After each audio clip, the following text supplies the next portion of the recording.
but just in case. Yeah, so you should see it on your screen now. It's asking you if you're comfortable. And so please just hit continue and that should disappear from your screen. And I'd also like to ask you, I know some people started doing this already, but just to get acquainted with each other, if you'd like to put your name and your neighborhood in the chat. And also if you know, you may not know this, but which Indigenous territory that you're on, please say that as well. I always find it a lovely way to introduce the night and to get really acquainted and grounded in the spaces that we're in. I'm also going to remind you that you're welcome to ask questions. We will have a period for Q&A, but the way that we're going to do that is by putting them in the chat. So please put your questions in the chat. It is being monitored. And I will ask you as well, if you're able to do, if you're able to specify who you're asking that question to, please do that. So without further ado, I would like to introduce you to our first speaker. So this is someone very versed in political advocacy, and her name is Lynn Adamson. Lynn is the co-chair of Climate Fast, a dedicated volunteer group that strives to build political will to persuade politicians to work towards urgent and substantial action on climate change. Lynn is an activist, Quaker, and an avid bicyclist. She is also co-chair of the Canadian Voice of Women for Peace, a member of Citizens Climate Lobby, and a grandmother of 3. Lynn, teach us. Thank you very much, Aisha. I'd like to share my screen so that you can follow along on the slides that I have. Let's see if this works.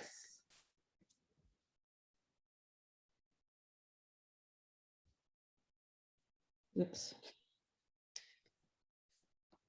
So welcome this evening. It's really exciting to see you get going on forming a group in Etobicoke. I live more in the city center, but we're interested in the entire GTA because this is a challenge that we need to all deal with together. So I'm calling these few slides that I'm going to share with you, just 5 minutes here. I'm calling it Challenge, Choice, and Change, Facing the Climate Crisis, because it is indeed a very serious crisis. We just have a few years to deal with this effectively, and it's going to take all of us to get there. So you may have already seen the thermometer. You can see on the left-hand side there, it's green up to a certain point, which means it's considered to be safe up to the 1.5 degrees rise, and we're trying to keep the temperature rise under 1.5 degrees. You can see that our pledges and targets and current policies all take us much higher. So this is why it's really important for everyone to get engaged. We need every level working on this together. We don't want to see the world go to a 3 or 4 degrees rise because that's unlivable. And it is CO2 emissions and other greenhouse gas emissions that are getting us there. And some of these tipping points we're approaching will be irreversible. So we don't want to get there. Like around 2 degrees, it starts to get out of our hands. And so we want to deal with it now while it's under 1.5. However, Canada is not doing well. We are not cutting back, as many other countries have more effective policies for cutting back. You can see the UK, which has a Climate Accountability Act, has cut their emissions 42% since 1990, but we're actually still hovering around the same level. We kind of tend to go up and we don't really tend to go down. That is a problem. Also a problem is that we rely for about 80% of our energy on coal, oil, and gas. This is a global figure, but I'm understanding Canada is very similar, that we also have some nuclear, hydro, and a small percentage of renewables. So the International Energy Agency this week, it was kind of revolutionary last week, I guess, said that we have to get off fossil fuels and we should be doing constructing no more fossil fuel infrastructure, that everything we do now should be renewables. But you're going to have to go from 4% to 100% renewables, or renewables plus hydro and other alternatives, and conservation as well, in a world where the population is rising and people's demand for energy is rising as well. So it is a huge challenge. You can see that the oil and gas industries are taking us up. Their emissions continue to go up, whereas you can see the electricity grid is coming down. Agriculture and waste and heavy industry is coming down some, but you can see that oil and gas are taking us up. So we have to do something with that oil and gas industry. So the question is, which future are we going to have? If we all work together, hopefully we can have the future on the left, a living world for our children and grandchildren to enjoy. And otherwise, if we don't take action, and that means cutting emissions 7% a year for the next decade, something we have never done. We have never cut emissions that much, even during the year of COVID, dropped a few percent, but not anything like what we need to do. So this is really a challenge, and I don't believe our current government policies are up to the job. The climate plan and so the budget are not sufficient yet. So getting organized at the local level is really important. Working with young people is so important because we believe there's a critical mass that we can get to. It needs young people to be involved intergenerationally. We've got to work together. And if we can get 3.5% of the population, which would be 80,000 in Toronto, really actively engaged, we believe we can change the conversation and get things going the way we need to. So this is not a problem we can solve alone. So we need a network. This is, you're forming a group, which is fabulous, Etobicoke group. And there's also a network of green groups. This is called Green Neighbors Network across the city. It's actually my sister there, Lee Adamson on the left. And they just celebrated 1 year. Divesting is really important as well. I don't seem to have the slide for that, but moving your money, and I'm sure you're going to talk about that at some point. Bank switch campaign and also pension campaign called Shift Action. But Climate Fast is doing the kitchen table climate conversations, and we welcome you to get involved and offer conversations to family and friend and neighbors and work colleagues. You host the conversation, we'll provide a facilitator. And we have support sessions once a month. So the one is coming up, next one is coming up June 13th. So conversations really are important because they open the door to change. Also this Monday night, we are having this food and land and climate session, and it's the first of a series of 3 at 7 o'clock on Monday night. And I'll put the details in the chat later.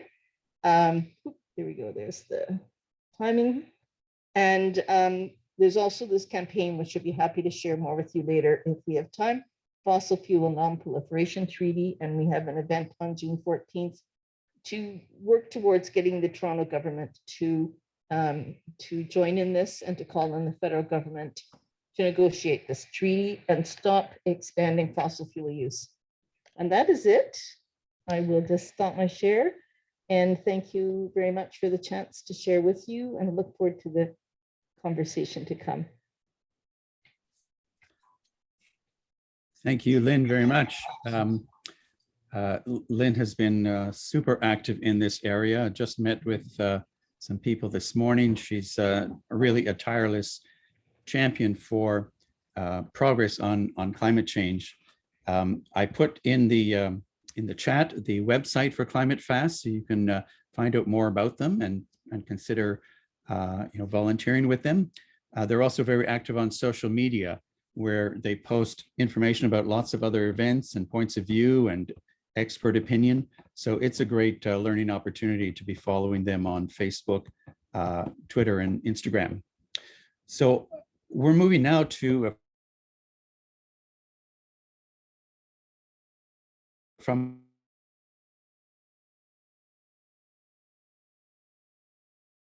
the big picture, surveyed quickly, and that we heard about to some extent last week from our 2 members of parliament in the town hall. We're now focusing on local solutions, which I think makes it real for all of us to look at, what can I do? What can my community do to assist in fighting climate change and slowing it? So let me begin by talking about the city's climate action plan, which is called Transform TO. So they produced the report on the left about 3 years ago, and it's a fantastic book that looks over all of the issues and gives us the numbers about what the situation with greenhouse gas emissions that we are causing here within the boundaries of Toronto. They do focus on the city of Toronto itself. So even though Torontonians use Pearson Airport, that's not taken into account because it's outside of Toronto. It's in Mississauga. So, but still, this is really fascinating. And on the right is a toolkit that people like me have been given, because I volunteered to be a neighborhood climate action champion. And there's one in each ward across the city. So there are 25 of us. And each of us is finding allies and people who want to work on these issues. So I was lucky enough to contact Brian McIntosh, and he put me in touch with more people. And that's what led to the start of our climate action group here in Etobicoke. So it's full of great tools that we're using and that are inspiring our action. So Transform TO is something that the Toronto City Council unanimously approved. So that's politicians from the whole political spectrum approve of the necessity for taking climate action. The team at City Hall, the staff who are in the Environment and Energy Division, they are monitoring the greenhouse gas emissions that we cause, and they are producing annual reports. And so they did an inventory of these greenhouse gas emissions in December. They've just released an implementation update to see how are we doing with our efforts to start reducing greenhouse gas emissions. So I'll include links in the chat. Tim, can you put up the larger? Yeah, this is just a little bit of I thought humor, but also it's kind of insightful. The skeptic asks, "What's this all about? What if all this is a hoax?" And posted on the in the background are all the co-benefits of taking climate action.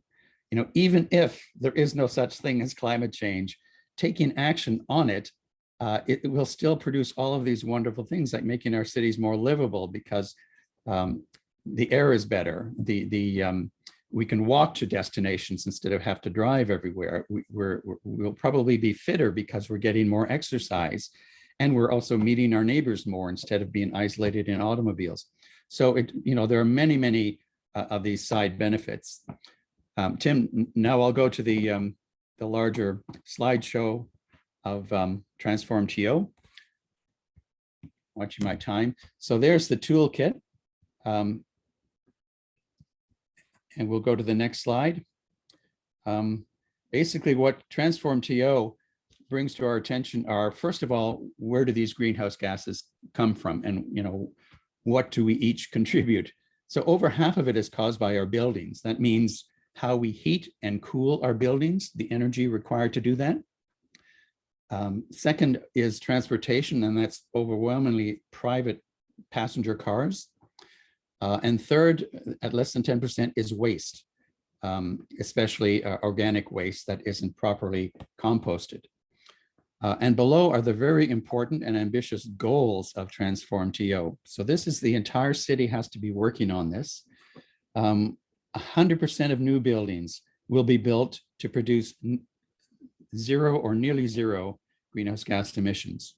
100% of the buildings we now live and work in have to be retrofitted by 2050 in order to achieve net zero emissions. And one of our speakers will be talking about that in a few minutes. We'll move towards a circular economy, not having single-use products and the whole single-use mentality. We're going to be realizing that nothing goes away. It either gets buried in the ground, it ends up littering our parks or our lakes. So we want to develop the circular economy that mimics the natural cycle, where nothing is wasted. So I'll skip ahead to the last one, which is one of my favorites, which is that 75% of trips under 5 kilometers will be walked or biked by 2050. So there's a lot to think about there. That means we want to encourage healthy walking and cycling more than we do now. And we want to make that safe and attractive and appealing. And we need to, in some cases, in some neighborhoods, bring facilities closer to people so they can walk to a store in 5 kilometers or less. or go to a drugstore, a dry cleaner, a restaurant, all of those things. So it may involve sort of creating village hubs across Etobicoke, for example. Next up, Tim. Guiding principles. So these are some of the co-benefits and guidelines for us to be proceeding. No one should be left behind. The measures we take should be improving public health, advancing social equity, contributing to poverty reduction, but also strengthening the local economy. If my neighborhood here needs to have more services that are within 5 kilometers for me to be able to walk to, that means more independent local businesses need to exist across Etobicoke so that we can walk or cycle to meet our daily needs. More quality local jobs. That also means we don't have to commute long distances to our job if it's a few blocks from where we live. Next, Tim. Yeah, this was a survey that the city commissioned a year or so ago, and it found that 92% of Torontonians agree that climate change threatens personal health and well-being, and that we need to work on reducing our emissions. So that's an amazing consensus across the city. So yes, you may encounter the occasional critic or skeptic, and sometimes you can wonder whether there's profit to be had in arguing with such a person. But I always think you should begin to. But if we're talking about over 90% of people now know that this is real and needs action, that's pretty amazing. Next slide, please. Yeah, so here again, just the more co-benefits of climate action are listed here. It can make our society more just, more fair, serving everybody, eliminating hunger and poverty and so forth as we work on climate action. If you leave groups behind, then they're not helping with climate action, obviously, because they don't see the benefit of it. Next slide, Tim. So we want to, here in Etobicoke, identify with your help what our neighborhood's needs and priorities are, also what its assets are. So that's an exercise we have begun, and I'd love to hear what you think about what our needs are, our priorities are, and our opportunities are. Next, Tim. Yeah, so we would start 2 columns like this and say, what are our assets? What do we got going for ourselves already that we can build on? And the other is where are the areas of concern and what are the areas of need? Next, Jim. That toolkit provides these checklists, which we're happy to send out to you. One is on home energy. The next one is on transportation, I believe. So these allow you to evaluate your own conduct and see, gee, number 10, buying local food locally leads to reducing food waste. The bigger the store, the more imported it is from far away, the more is lost in transit. It's something like 30 or 40% of fresh produce is wasted before it is purchased by you or me in a store. So that's what I wanted to review with you. I'll include in the chat where you can download those reports and read for yourself more. Now let me introduce the first of our local solutions. Bob Bach is an amazing person I've met just in the last few months, and it's been a pleasure getting to know him and really appreciating that we've got this kind of expertise right here in Etobicoke. He's a mechanical engineer. He's the former owner of Atlas Air Conditioning, which is now called Atlas Care. And he is the lead consultant on energy efficiency and sustainability of buildings for the Ontario Building Code. So Bob, you're going to tell us about your own home's retrofit to show us what's possible. Over to you, Bob. Thank you very much, Brian. Just a quick note that in our family, I pronounce the name Beach. Oh, there's no German in it. It's a Welsh name.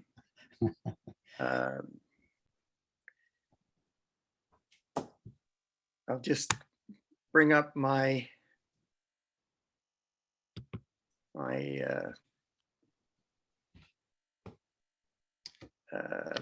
PowerPoint presentation.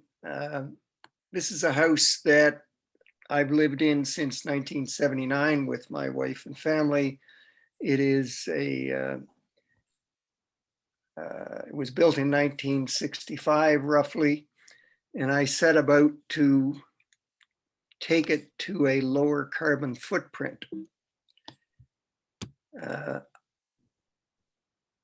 only two things that I want to note here are that the house faces slightly east of south, and it has a flat roof. In 2014, we put in all new Pella windows and doors to meet the latest building code standard. And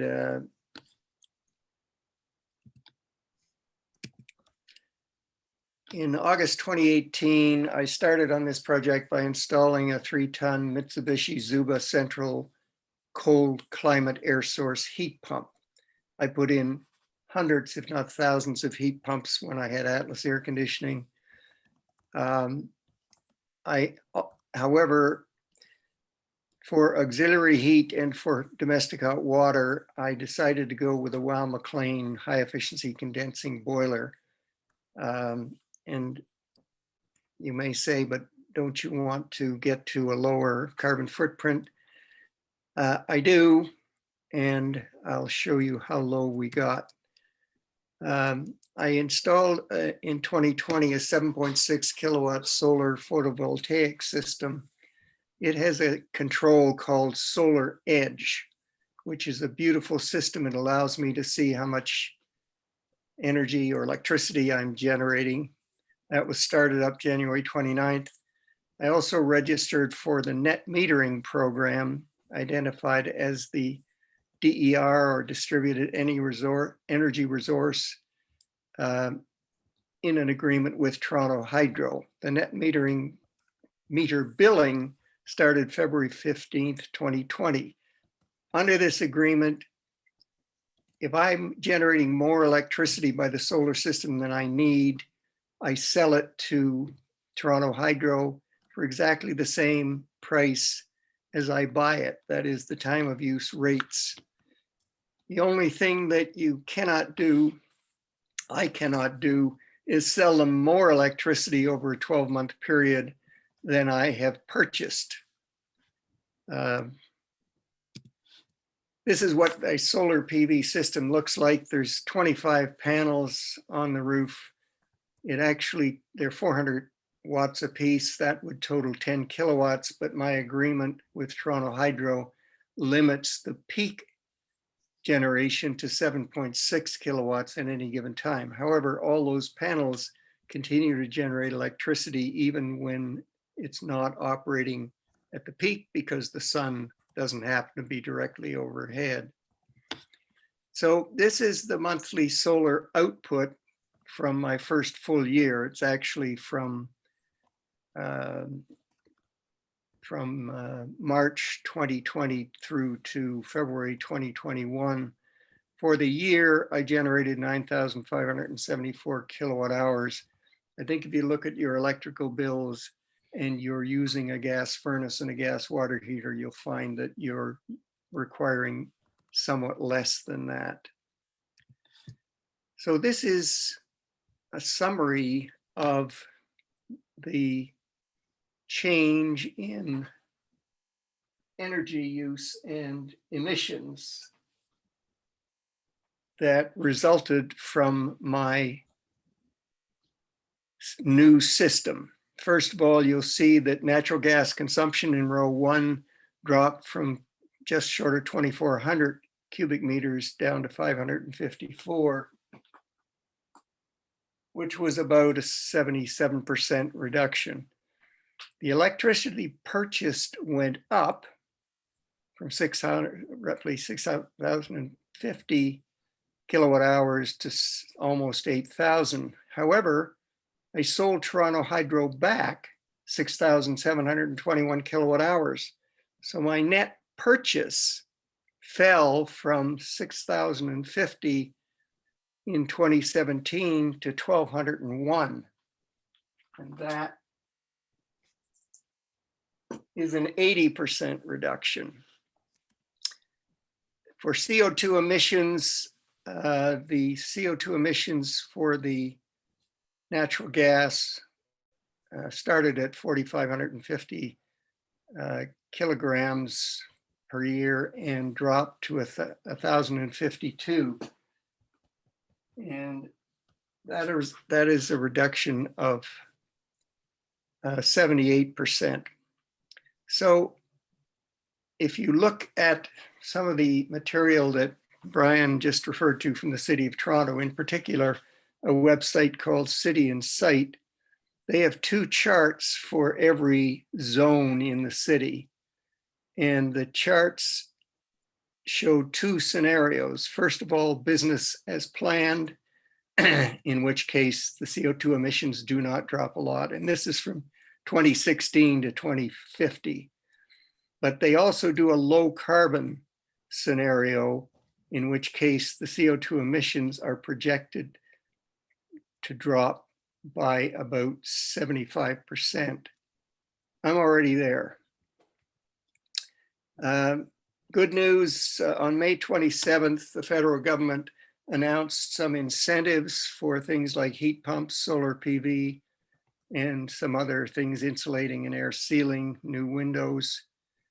And the one thing you will need is an energy auditor, a good energy auditor, an advisor who will be required to review your house and provide information as part of your application. I can honestly recommend Goldfinch Energy. There's the website, goldfinchenergy.ca. The 2 principals are Sarah Grant and Trish Long, and they are just excellent. There is my email. It's like my name, hrobtbach@gmail.com. I welcome any questions you may have. Thank you very much. Super, thank you, Bob. That's fantastic. We'll put those links in the chat room. So yeah, it's like I say, it's really fantastic to see someone already doing this here in Etobicoke. And now I'm looking at rooftops, looking for how many solar panels I can see. I saw one on a business a couple of weeks ago. That was great to see. So our next presentation is from Barry Friesen. He is executive director of a company called Clean Farms. It's a stewardship company based here in Etobicoke that manages the collection, recycling, and safe disposal of agricultural waste, mainly plastics. So this Etobicoke-based company is helping farms all across Canada manage and reduce their waste. Barry's also a member of Etobicoke Rotary, and he's spearheading its program to green the annual Toronto Rib Fest, and that's what he's going to talk to us about today. Barry, thank you. Okay, thank you very much, and welcome everybody. Just want to do a very quick check. Can you see a full screen there and hear me? It's good, Barry. Yes. 2 thumbs up, great. I've got 4 minutes, so I'm going to go. This is taken from a very large presentation in the past, but compressed. Happy to talk about this anytime. Waste is my business for 26 years, so I've been happy to do it. So before we start, just a little bit, I want to talk about what is a Rib Fest? Why did we pay attention to waste? What do we do? And some keys to the success. And for those who don't know, Rib Fest has been a standard in Etobicoke for about over 20 years, except for last year and this year. It's a large 4-day charity event. 100,000 people come through there, and we have food, music, games. All of the proceeds that we generate through Etobicoke Rotary goes to charity. Now, what did we do in the past? Before we start what we did, it's important to remember where we went. We started with an event where there were garbage cans everywhere, literally 100 garbage cans all over the site. People camped out amongst the dumpsters, and there was garbage everywhere, litter everywhere. My first year, it was just really amazing.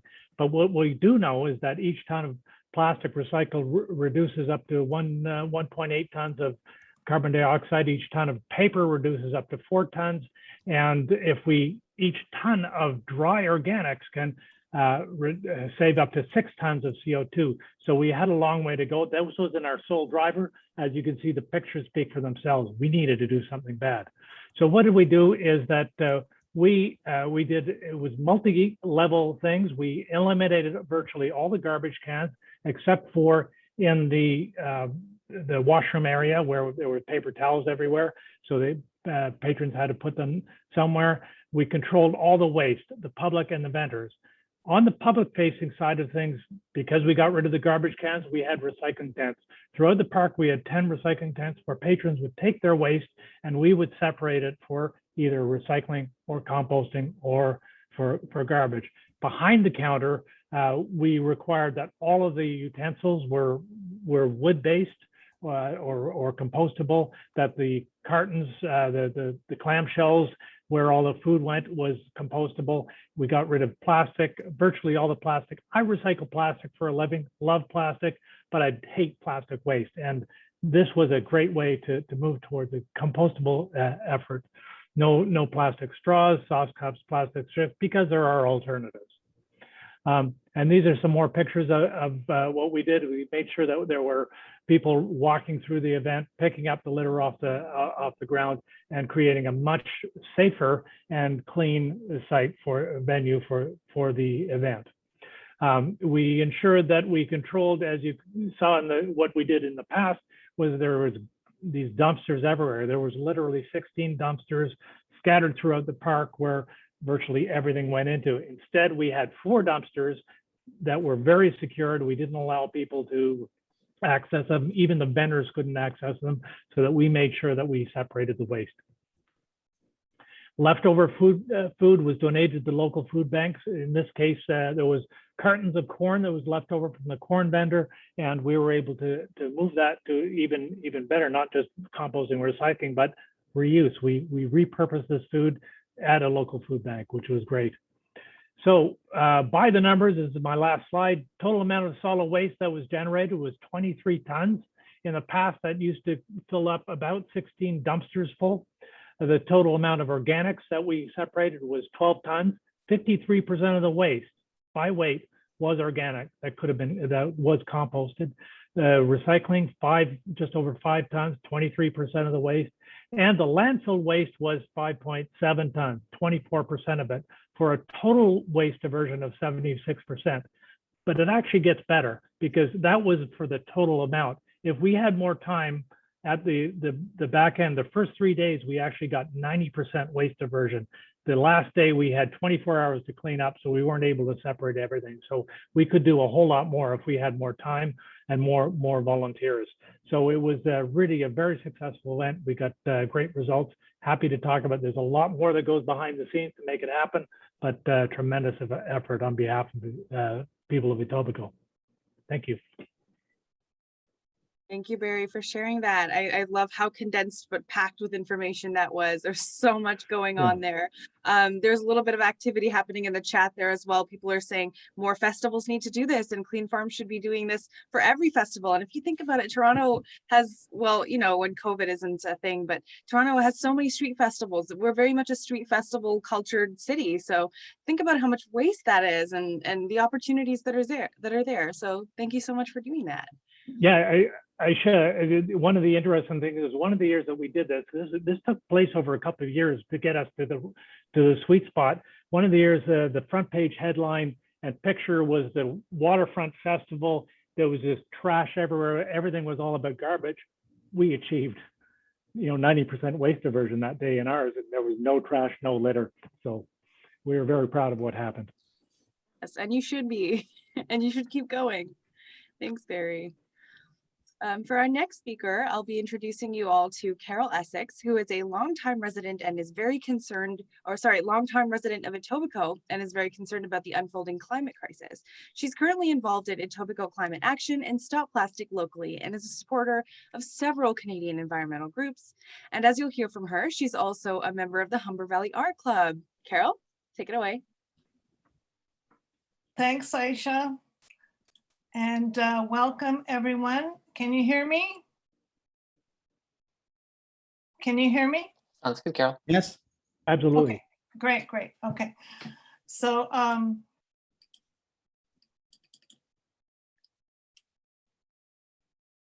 we are, in my mind, we are sleepwalking into a climate catastrophe. And in our everyday lives, you know, we have these beautiful weather days of May and June, and we're acting like everything is fine, or it will be fine once we get through this dreaded COVID pandemic, but things are not fine. And we don't have a lot of time to fix it. So we need to spread the word and we need to act. But how can we do this when the problem is so very big? And the answer in my mind is we can take many steps, both large and small. And we have to believe in ourselves and believe that the steps we take matter and they make a difference. It helps if you do it in the company of friends and colleagues to make the change.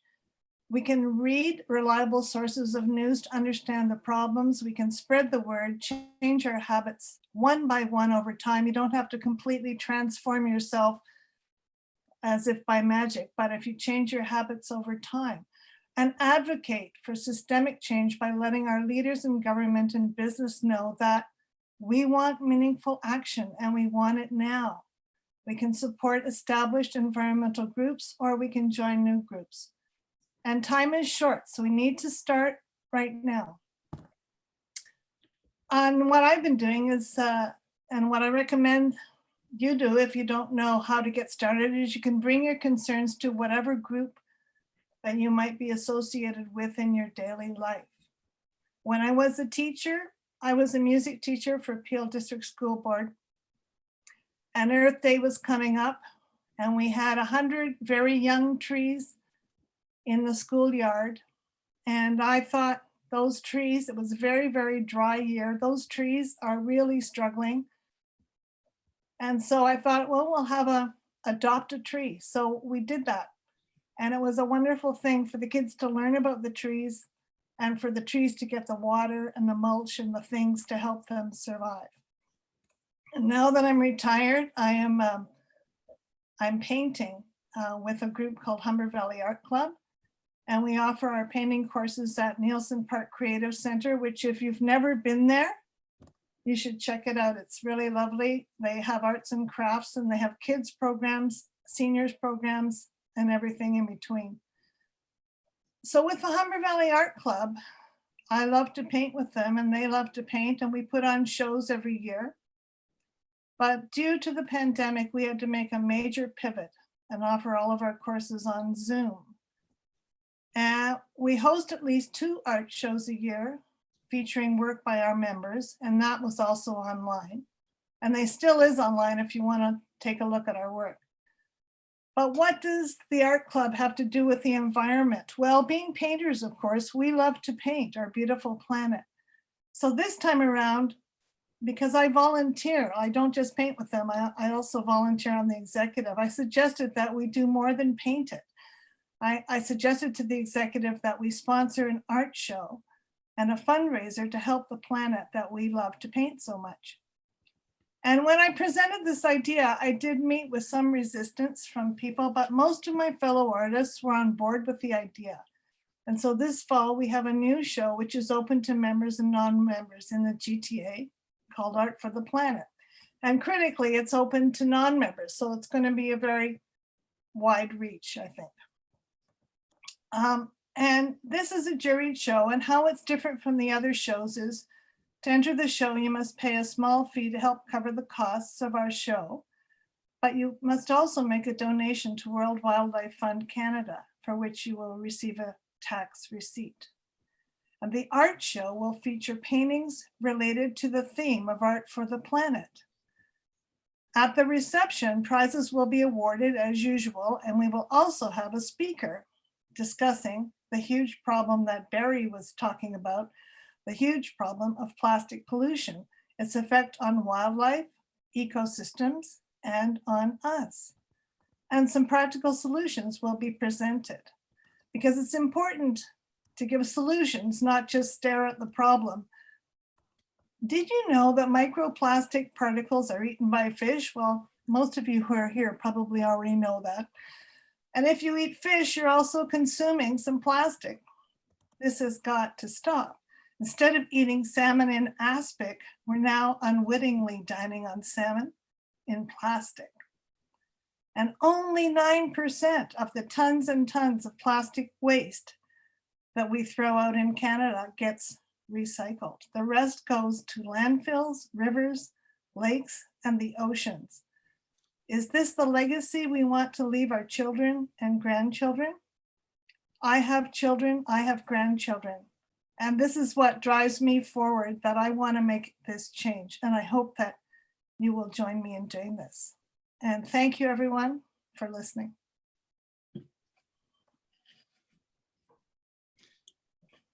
Thank you, Carol. That was great. It makes me think of, other meetings that we attend where, we might introduce climate action as practically relevant to everything nowadays.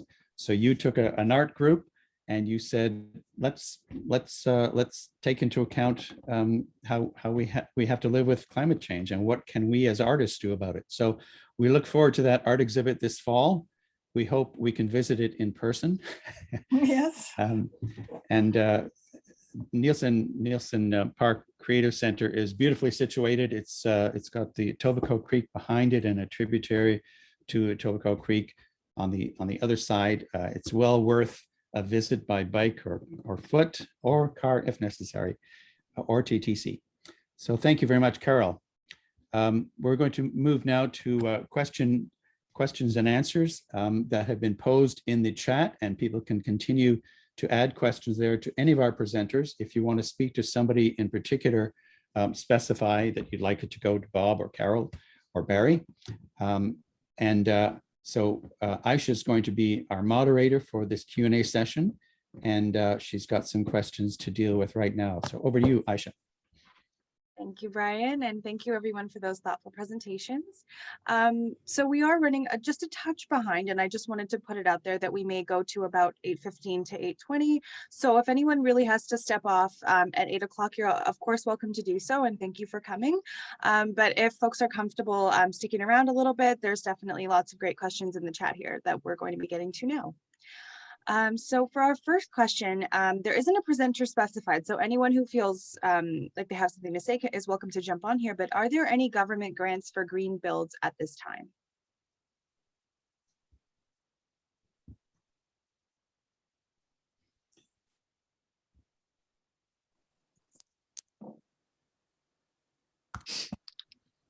I see a few people unmuting. There is a government grant that was just announced from the federal government in the last few days, a $5,000 grant for an energy audit, but I don't have the details in front of me what the details of that are, but it's definitely out there.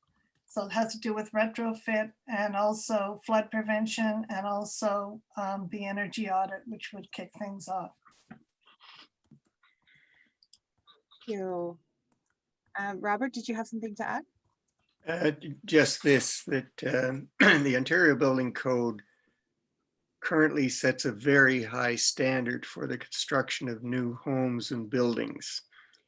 There are no incentives related to that. It is a fundamental requirement. So when you use the term green build, I would interpret that as meaning new homes or new buildings, and that's, if you want to build a house or a building in Ontario, you must meet a very high standard. Great, thank you. I learned something there today too. Does anyone else have anything they'd like to add? I'll note that last week our MPs did indicate that there were quite a few federal programs either in action or under discussion, and I'm sure that they'll be sharing that information with us. So we'll ask you to sign up later, and if you do, then you'll certainly get that information from us. There we go. Thanks, Tim. Okay, so I think we can move on to our next question. Can we throw waste into space? Does anyone have an answer for that? Maybe all the waste is my business. Sure, we can. Why anybody would want to do that?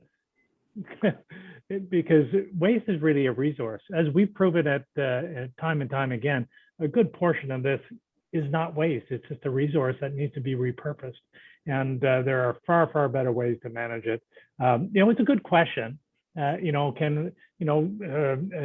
a number of years ago, they were talking about, could we fill Toronto's waste in an abandoned mine in Kirkland Lake? Yeah, we could do that too. Is that a good idea? Probably. I'm not going to even say probably not. It's not a good idea because so much of it is either compostable or recyclable or reusable, can be eliminated altogether. So there is somebody just posted it's unethical. I would definitely say it's unethical, but it's a good question because you have to answer all these things to come with, but far better ways to do things. Thank you, Barry. Yeah, I wonder about it too. Could it come back to us like in the form of an asteroid or something like that? It's kind of scary. Oh, very likely. Or, it's karma is gonna, if you believe in karma, it's gonna come back. Yeah, absolutely. Thanks, Barry. For our next question, this one's for you, Bob. What do you think about hot water on-demand systems like those in common use in the UK? Also curious about the state of new technologies such as solar roof tiles that make the entire roof a solar generator. The first question, those, we call them tankless or instantaneous water heaters, are widely available now in Ontario and are being used. I was the technical advisor to the water heater industry for 8 years. And we all agreed that there's a fundamental difference if you get an instantaneous or tankless water heater. And that is that you have to get the rate of flow to the tap up high enough so that a water flow sensor in the unit starts the gas flame heating. And thus there is a delay, which when you have a storage tank is not the same level of delay. But they're available. There's some of them are European, some of them are North American made. There are lots of those available.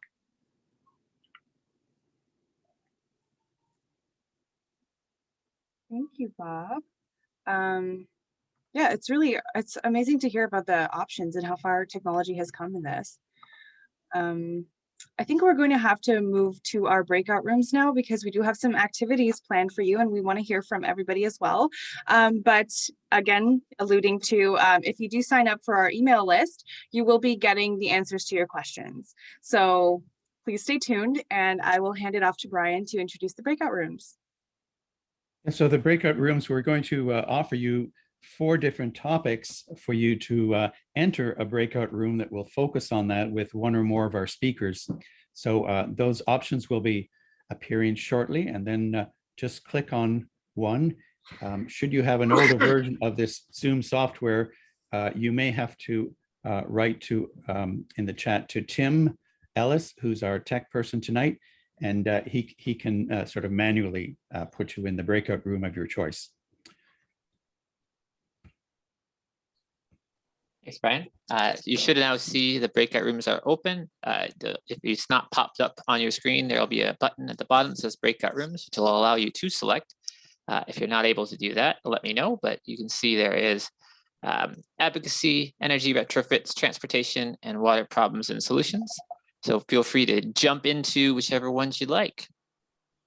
If you are unable to get into them, please do let me know. You can just say it in the chat and I'll move you over there myself.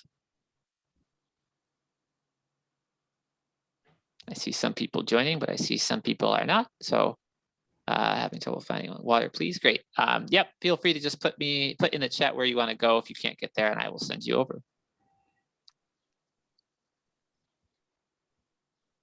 Can you say the 4 choices again? I didn't hear them all. Yes, they are advocacy, energy retrofits and more, transportation, and water problems and solutions. Looks like we're having some troubles getting folks in there, so I'm just going to start moving people over. So if you want to put your choice in the chat, I'll start moving you. Cora, I'm sending you to transportation. Cora, if you could just let people know I'm going to take transportation, so I'll be there in a minute. Carolyn, you can't get in, so just let me know where you want to go. Amber, sending you to water. Rosemary, let me know where you want to go. John, you want to go to Bob's room? I got you there.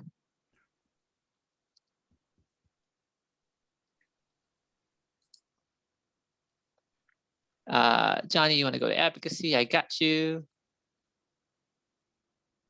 Joseph, you're going to retrofits. Sabina, you're going to retrofits. There's quite a few of you who weren't able to get in, so it's just going to take me a minute. Please stand by. Retrofits. Rosemary, you're going to water. Jan, you're going to number 2, which was energy retrofits. So let me get you over there. Anne, you're going to energy retrofits. Martin and Mark going to retrofits.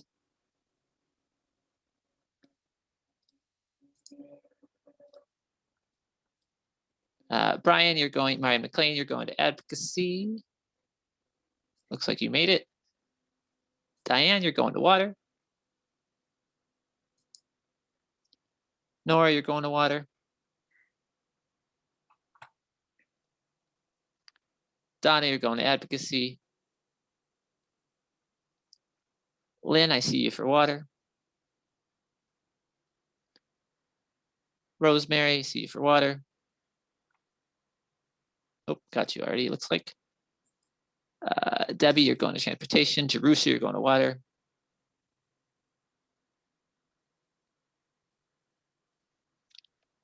Carolyn, you're going to waste.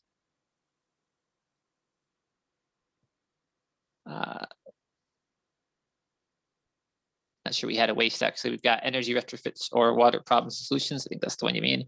Johnny, you're going to water. Oh, you're already gone. Carolyn, you're going to energy. Done. Jacqueline, you're going to water. Barbara, you're going to transportation. Anyone else, if you haven't moved yet? I'm just going to assign you to, oh, Bob has not gone to his. Tim, was there not a waste one or no? Sorry, no, there's advocacy, energy retrofits, transportation, and water problems and solutions. Yeah, I think there was supposed to be a waste one, actually. Oh, Because okay. I think it was supposed to be waste problems and solutions. Oh, that's my fault. down, Sorry. Down as water. Yep, I must have misread that, so that's my fault. Go ahead and run it like waste, Barry. But I went in, nobody joined, and then I thought, well, maybe they got the wrong. There's so people in there now, yeah. So how do I get in? You should be able, if you click on breakout rooms, it should join you back down there. Oh, okay.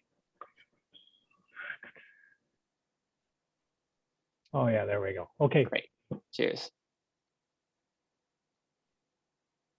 All right. We got everyone there pretty much. If you're still here and don't have a room, I'm going to put you in one of them. Stand by. If you have not indicated a preference, I'm just going to pick one for you.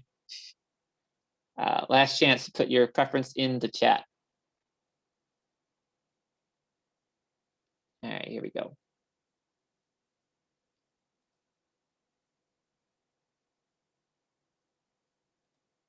Johnny, I don't, oh, I see why.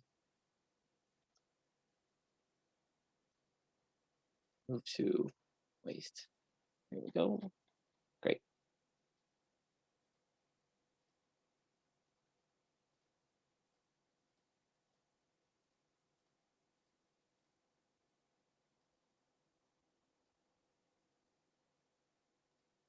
Great.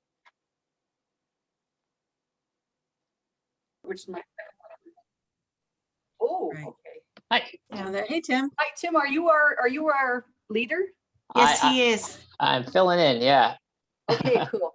Great, thanks. Yes, so unfortunately, Mike didn't make it tonight. I don't know where he went. He did say he'd be here. He didn't make it. That happens. So I'm going to walk us through a bit of transportation discussion. I think what I would like to do is to start. We know that transportation is a big part of the problem in Canada, and especially in Toronto. We live in an area that is still heavily car centric, and we saw that the Toronto goals include making things a lot more accessible by bike and by foot.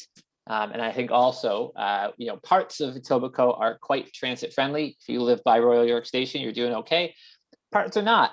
And so I think it's worth chatting about that too. We know the Waterfront West LRT was canceled. Maybe it's going to be restored. Maybe it's not. And it's quite contentious on this whether we'll get that.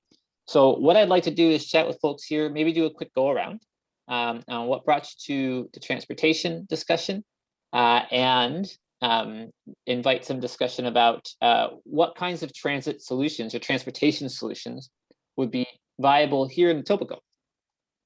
And the way that I usually do this is maybe you can start, say your names, if you want to say your pronouns, you can, and then just tell us, in a few sentences, your thoughts on that. And then when you're done, pass to someone else. So there's no like awkward pauses or talking over each other, just pick someone else. So I'm passing to you. Anyone want to start? Okay. I'll start. Great. Go. Yeah. So Jan here, and I guess my primary transportation inquiry is probably around public transit. And one, I'm not quite sure what is currently sort of in the books as far as additional public transit in Etobicoke. Tim, maybe you can enlighten a little bit about that. But two is, maybe this falls under the advocacy piece, but where should we be focused, or where should I be focusing my energy on advocating for transportation solutions in Toronto? And over to you, Cora. Okay, I'm interested in transportation because of big events happening downtown, especially. Whether you think of the games, the concerts, the people that still will go downtown for those kinds of things once we get back to non-COVID times. I also think about people who have disabilities, who need to get downtown. I think when we're using cars and we don't have a large number of electric vehicles right now, the concern is that all these separate vehicles are part of that big problem.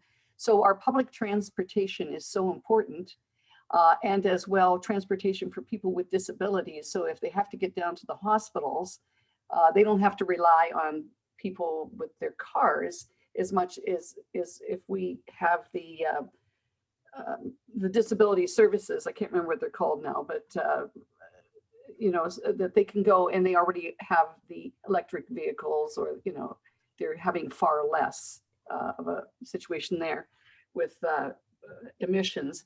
And then again, I think what's happening with the oops. Okay, I think also the airport stuff. I don't know, Tim, did you say that light rapid transit has been canceled? Because I thought last week we heard we were going ahead. It's a different one. Okay. I'll answer questions at the end. I pass to Barbara.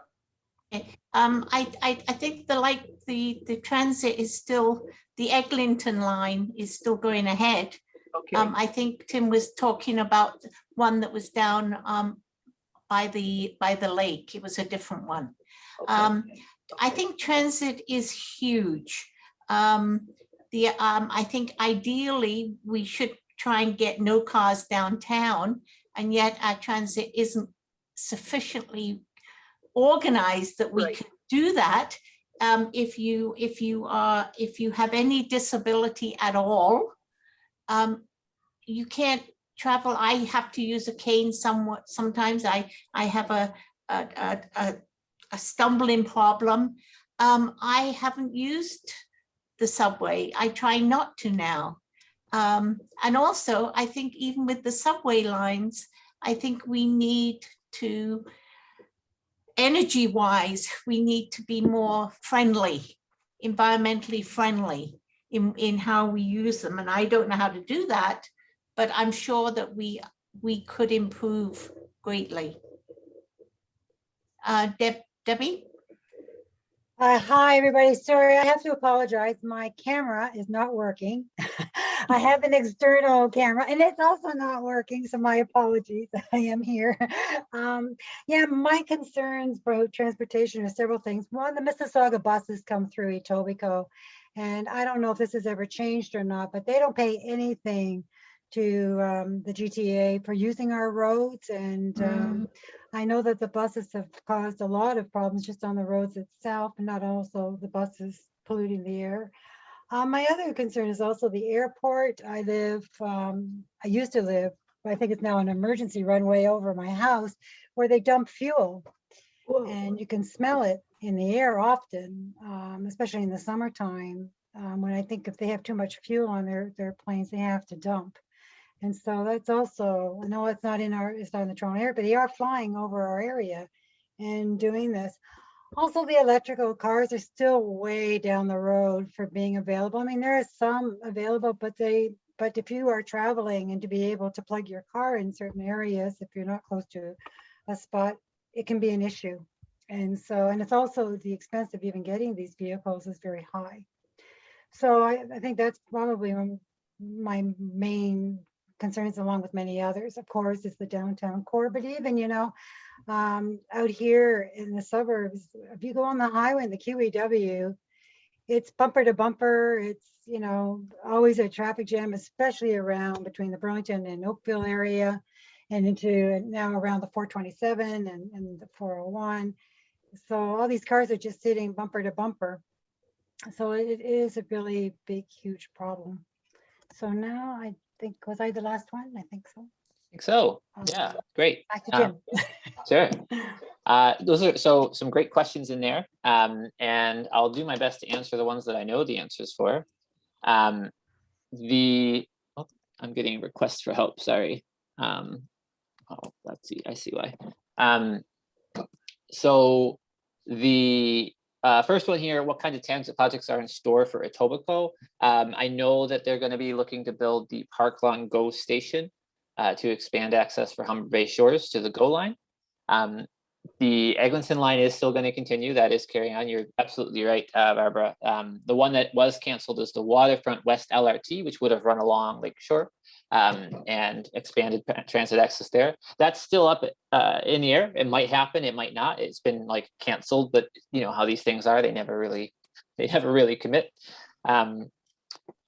Other than that, I am not aware of other expansions, but I know that there is concern about the level of development around the Queensway, where transit, I mean, it's not much transit on the Queensway. That bus never shows up.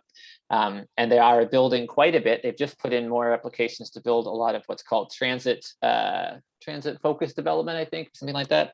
Right along Mimico Go on Royal York, and build quite a bit of density there. That is the place that you want density, right by GO stations, right by subway stations, for sure.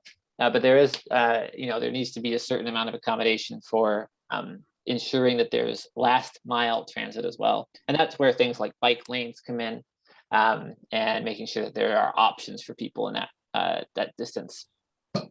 As far as the disability transportation, I think this is an area where Toronto has really struggled. There are still, to this day in 2021, subway stations that do not have elevators, which is absolutely ludicrous. They'll have directions to say, oh yeah, just board a bus, go 3 subway stations down and get the elevator there, which is ridiculous. That's unacceptable. There is work in place to replace those and to install those elevators, and it's progressing slowly. But I think it is reflective of the low priority that is placed on accessibility in our transit system. And that's a real problem. And that honestly comes down to advocacy, which we'll talk about in a minute, because the fact is, it's very easy to ignore the requests of people if there aren't many of them, unless people who are not directly impacted or don't think they're directly impacted, and maybe they will be, or maybe they are, have to rise up and join that call. So, and that's part of just organizing, which we'll talk about in a minute. Reducing energy use. A big part of this comes down to expanding transit access. And this actually applies to the way our traffic works too. You're right, it is bumper to bumper. I have to announce to folks, sorry, I'm also the tech person. So give me 1 second to announce to folks that we're going to be closing the rooms in a minute.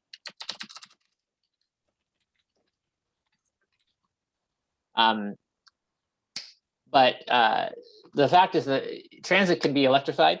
They're doing electrification of the GO lines. That's proceeding, and that will help. And that electrification will help to reduce energy use. However, it's important that we also get our energy from clean sources, and that is not always the case. And the current provincial government is considering expanding gas power plants, which is a real shame, and I think something that needs to be opposed. Some of the other things that were raised, the airport dumping fuel, I don't know much about that, and that sounds awful. So that's something I'd like to educate myself more on. I think that's a real mess. The electric cars is a really important point. I think there's a real role for government here. In Norway, it's about 75% of their cars sold, new cars, are electric. That's not anything magical about that. That is a policy decision that was made. The government has subsidized the infrastructure, which is the expensive part. Once that infrastructure is in place, it becomes much more viable for people to buy electric cars because they can plug in wherever they need to. And that's just a matter of spending the money. It's a matter of making that a priority. We spend billions of dollars every year subsidizing fossil fuel companies. We could easily transmit that money into subsidizing infrastructure for electric cars, among other renewable resources. So this is, again, a policy decision. And a lot of that comes down to just where they think the energy is. The fossil fuel industry has a lot of money, and they can pay people to lobby every day, knock on every door in Parliament, and make sure their case is heard. We don't have that, but we do have a lot of people. Our positions are popular, so it comes down to organizing. I've got to close these rooms. But this hopefully was meant to be a taste of what we're going to be working on.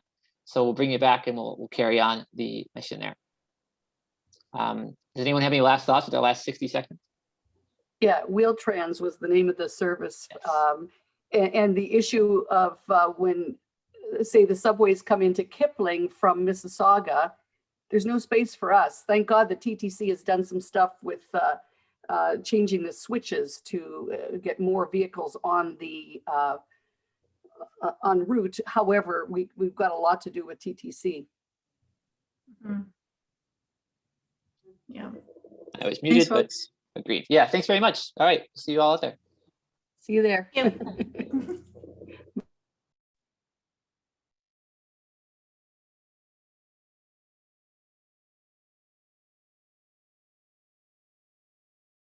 We're just returning now as the breakout rooms are closing. I'll hand this back over to our hosts in a moment. I understand there were some tech challenges in one of the rooms, and I apologize for that. I had to do a last-minute cover for a moderator, and so I wasn't able to be in both places at once, and I apologize for that.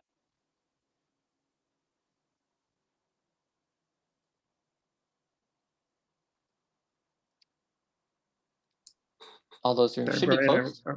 Go ahead. Are we now back in the main meeting? We are back in the main meeting. The rooms are going to close. They have 13 more seconds and the rooms will be fully closed. So we'll have everyone back together at that point.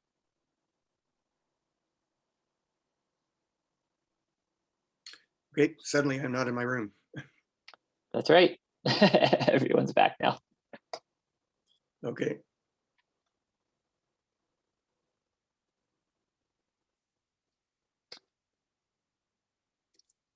All right. Am I turning it over to a host or should I just dive in?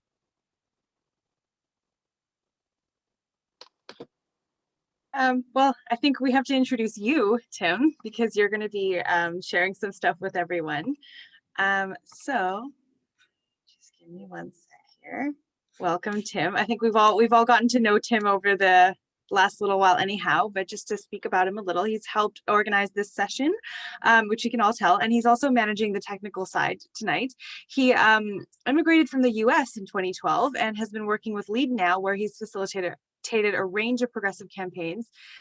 This last bit's really impressive. So in 2016 US election, he worked with the Bernie Sanders presidential campaign, serving in 6 states, and again in 2020. Thank you, Tim, for your service, and over to you. Thanks, Aisha. Appreciate it. Cool. Yeah, so really glad to be a part of this organization and part of this event. And I really appreciate all of you for coming out and being part of it. The part I'm going to talk to you about is how we make these things happen. Tonight has been focused on solutions.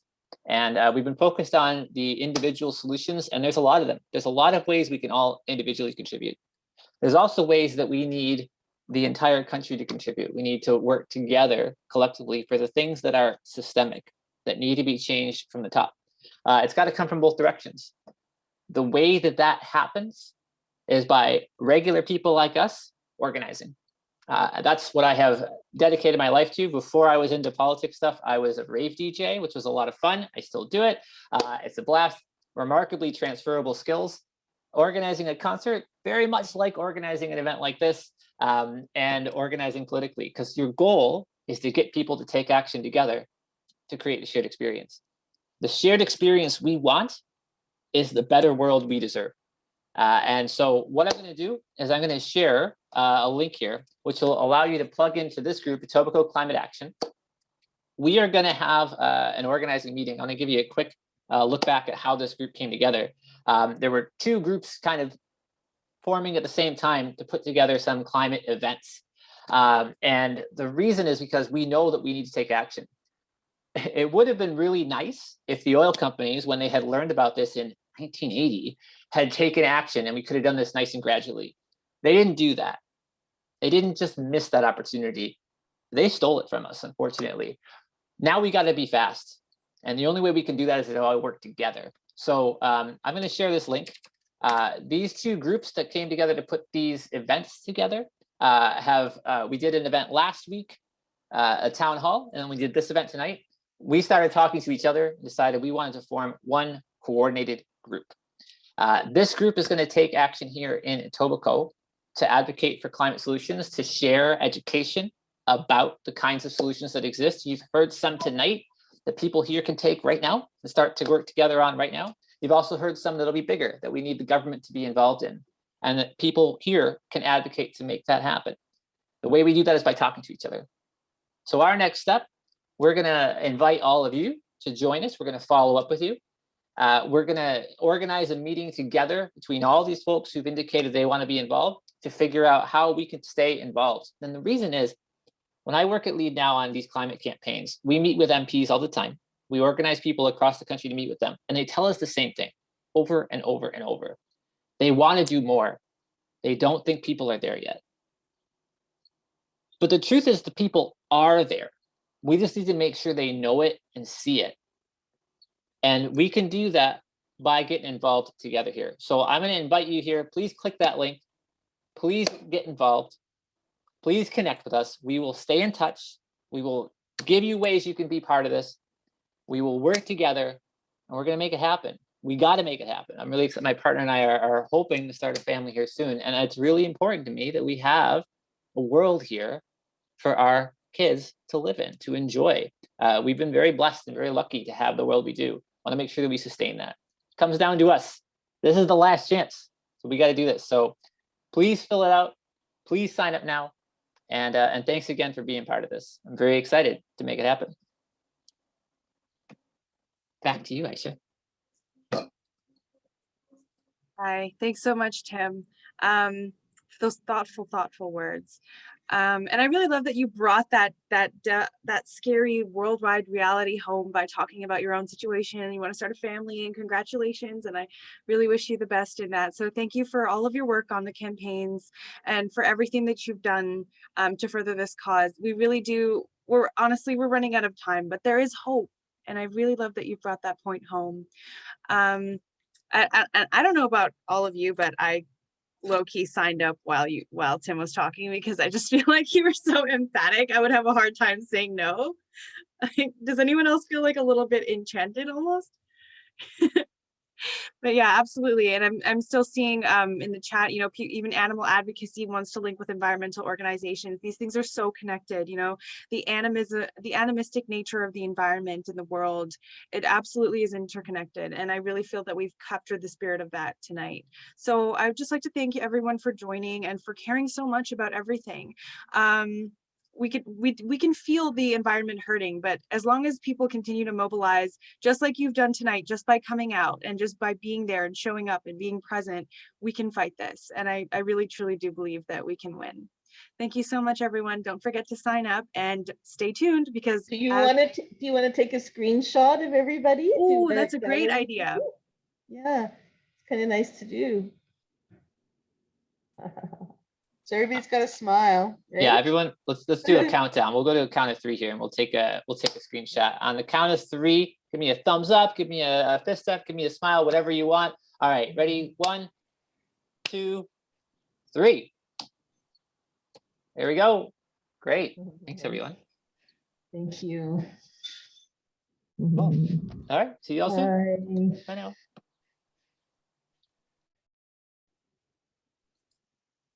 See you soon, everyone.